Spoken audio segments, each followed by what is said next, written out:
Step into a realm where mischief weaves its tapestry with threads of infamy. Familiar echoes resound. Pablo Escobar's football legacy and the vibrant pulse of nightlife amid lush landscapes. This nation, yearning for happiness, sprawls across a territory 5 times Ecuador's expanse, harboring 52 million souls within a vast 1 million square kilometers, the second most populous in South America after Brazil. Yet beneath the surface of development and population lie consequences: women entangled in prostitution, and men beckoned into the dark embrace of crime and thievery. Colombia's history traces back to an era predating the Spaniards' arrival, a land resonating with the footsteps of various indigenous tribes. Alonso de Ojeda and Juan de la Cosa marked the first Spanish sojourn in 1499. Coastal expeditions ensued, birthing the inaugural Colombian city, Santa Maria, in 1525, followed by Cartagena in 1533. The specter of independence loomed in 1810, with New Granada's rebellion, barring exceptions. Antonio Nariño and Camilo Torres Tenorio ignited the flame, paving the way for Simon Bolivar and Francisco de Paula Santander. The protracted Battle of Boyac, spanning from 1810 to 1819, heralded triumph. Gran Colombia emerged in 1800, enfolding territories now housing Venezuela, Colombia, Panama, and Ecuador under Bolivar's reign. Slowly, these lands drifted into independence by 1903, fostering a century-long power struggle between the conservative and liberal parties. The Bogotazo erupted in 1948, triggering chaos that saw liberals and conservatives share power. Yet, from the ashes rose the Revolutionary Armed Forces of Colombia, thievery, in 1964, accompanied by insurgent siblings like the National Liberation Army, yearning, and the April 19 movement, M19, further fueling the civil conflict. In the ominous shadows of the 1980s, a sinister surge enveloped Colombia. Cocaine production burgeoned, and the nation assumed the dark mantle of the world's preeminent producer, commanding a staggering 79% of the global supply. A brief pause. Your likes are the elixir that fuels the creation of more riveting videos. Don't withhold it. Shower us with your likes. Now, back to Medellin. Hovering above, its skyline mirrors the mystique of Hong Kong, a city nestled within a modest expanse of 382 square kilometers, yet harboring nearly 3 million souls, birthing towering monuments to progress. 3 decades passed. Medellin wore the ignominious crown of the world's most perilous city. Though vestiges of improvised dwellings persist, the once omnipotent criminal syndicates have all but evaporated. Thus, the city, once a fortress of drug cartels, metamorphosed into the zenith of Colombian tourism. People gravitate towards this nation, lured by its distinctive allure. Upon setting foot in Medellin, pilgrims unfailingly converge upon Escobar's tomb, the cartel's progenitor, the protagonist of global sagas and films, vanquished by agents heralding from the United States. Post-Escobar, Medellin and Colombia embarked on a renaissance, a quest to expunge the tarnished veneer. Over time, they emerged, shedding the shackles of infamy. Streets once shunned now teem with tourists. Graffiti and street artists imbue the city's corners, especially in Comuna 13, where Medellin's heartbeat pulses. It stands as one of the nation's most photographed realms, an enclave where connections with Colombians burgeon. Medellin extends a warm embrace, inviting souls to escape the heat within bustling malls. Thus, it beckons global wanderers to Colombia, a magnetic pull magnified by the Colombian peso's considerable devaluation. $1 commands about 4,500 Colombian pesos by the official exchange rate. Amidst this theatrical stage, the cost of living unravels its intricate drama. Colombia's minimum wage 1 million pesos, or roughly $300. Music forms the first act. Now let's delve into the labyrinth of rental values. The cost of living dances intricately with the standard, an inseparable tether to personal income. A 3-bedroom apartment's rent in Bogota unfurls at approximately $900. Meanwhile, in Cali, Akin domiciles demand a ransom ranging from $280 to $380. In this intricate ballet of existence, many, especially the solitary souls, opt for a room in familial abodes or share apartments, a strategic gambit that whittles housing expenses to a meager $15. In the enigmatic folds of this narrative, we unravel the story of a childless couple eking out an existence in a furnished studio for a meager sum of $85 per month, a paltry shelter that encompasses all expenses. The Colombian culinary canvas, though not exorbitant, reveals its own drama. Dozen eggs dance to a tune of $2. A kilogram of chicken performs a financial pirouette at $6, and a kilogram of bananas offers a humble bow at $1 in the cryptic choreography of the current video exchange rate. A dalliance with high-end hotels beckons foreign tourists at an average nightly tribute of $30 to $50. Yet the whispering winds in cities like Medellin and Bogota divulge a harsher truth: the average resident's meager earnings of around $300 per month.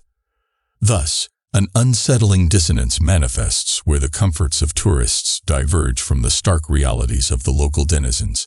Colombia, a stage for the Uber ballet, unfurls its transportation tableau, where a mere $5 escorts you through the labyrinthine streets of Medellin, evading the clamor and chaos of urban public transit.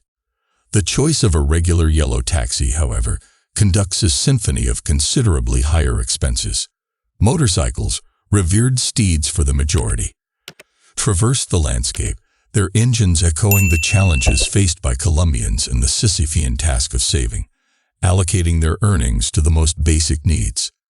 Thus, Colombia stands as the South American parallel to the Thailand of economic struggle, affordable sustenance and entertainment, but cloaked in the shadow of a formidable unemployment rate. In the teeming streets, street vendors, reminiscent of theatrical extras, peddle their wares: a frozen lemonade, a mere 3,000 Colombian pesos in the urban theater. Street performers stage impromptu dances, commandeering the road's center at red traffic lights, appealing to drivers for sustenance, some even venturing to clean car windows as a desperate overture to earn their livelihood. A scene mirrored in many a Brazilian city. In this narrative tapestry, where financial judgments find no home, the art of connection takes center stage. Prolonged eye contact, lasting more than 5 seconds, acts as an unspoken invitation. Dozens of souls materialize, ready to share moments within minutes. The authorities remain spectators, intervening solely in the realm of drug trafficking, allowing a peculiar social ballet to unfold. Prostitution, a tacit acceptance, coexists with the vibrant rhythm of Latin beats, the primary medium for interpersonal connections in this land where the music ceases not until dawn. Colombia, where money is the mystical key unlocking all doors, presents Medellin as a living testament to this truth. The sprawling metropolis of Bogota, the nation's capital, emerges from the narrative, a landscape adorned with cable cars, standing sentinel over its 7 million inhabitants nestled between mountains. At an altitude of 2,650 meters above sea level, akin to Medellin, Bogota, with its street art and metropolitan allure, carves its own space in the Colombian chronicles. Yet, Santa Fe, the perilous heart, pulsates with illegality, a realm where the daring tread lightly. Colombia, far from confined to economic narratives and nocturnal escapades, unfolds as a realm with myriad facets. A mere 2-hour journey from Medellin reveals Guadalupe, a verdant paradise where mountains and lakes coalesce, the crown jewel, a colossal rock, a relic believed to have formed eons ago, now a pilgrimage site demanding a fee for the ascent. The panoramic vista, seemingly nature's own masterpiece, was, in truth, a human creation, sculpted by Colombians in the 1970s, a reservoir forged for electricity generation through the dam that now quenches Colombia's power thirst. In the enigmatic folds of Colombian villages, peculiar markets come alive. The locals, fueled by an insatiable enthusiasm, orchestrate melodies that resonate through these markets, where, amidst the vibrant tombs, an uncanny trade unfolds. One where alligator heads and exotic fish species, rumored to hail from the mystical depths of the Amazon rivers, find their way into the hands of the curious. The financial tides ebb, compelling Colombians to shun ready-made cigarettes in favor of hand-rolled tobacco, a craft masterfully practiced by the vendors themselves, casting their wares into the public sphere at prices more attuned to the harsh rhythms of survival. Amidst the generally warm and welcoming embrace of Colombians, particularly in the rural hinterlands, survival takes precedence. Yet, within Colombia's tapestry, a river of unparalleled nature courses through the Amazon rainforest, shrouded in a cloak of mystery. This river, an unusual spectacle, reveals its unique character through intensely red-hued waters, a chromatic anomaly attributed to the presence of a crimson plant that thrives in the river. Colombians lay claim to this botanical enigma, asserting its exclusivity to their region alone. The River of Five Colors, discovered in 1969, stands as a testament to nature's cryptic artistry. Colombia unveils yet another captivating chapter, a small island, solitary in the vast expanse of the ocean, detached from the mainland by an abyss of isolation. Inhabitants, void of a formal municipal government, chart their course through self-governance, navigating life by the compass of their own rules. Strikingly, there is no watchful gaze of law enforcement, no medical sanctuary for emergencies. Residents, entrusted with the responsibility of their well-being, confront a perilous journey to reach the mainland.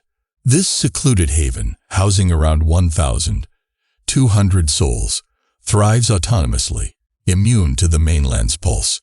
The only tether to the mainland is woven through boat tours, granting a fleeting sojourn to outsiders, capped at a mere 10 days.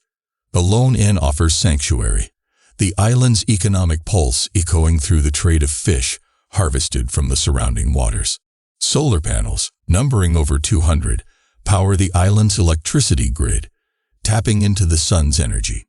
Yet beneath the facade of modern connectivity, a stark void reveals itself. A dearth of a basic sanitation system leaves residents contending with a disconcerting dilemma, turning the waters they fish into a repository for bodily relief, spawning hygiene concerns and rendering prolonged habitation untenable. For those who dwell in absolute isolation within Colombia's embrace, the Amazonian tribes beckon.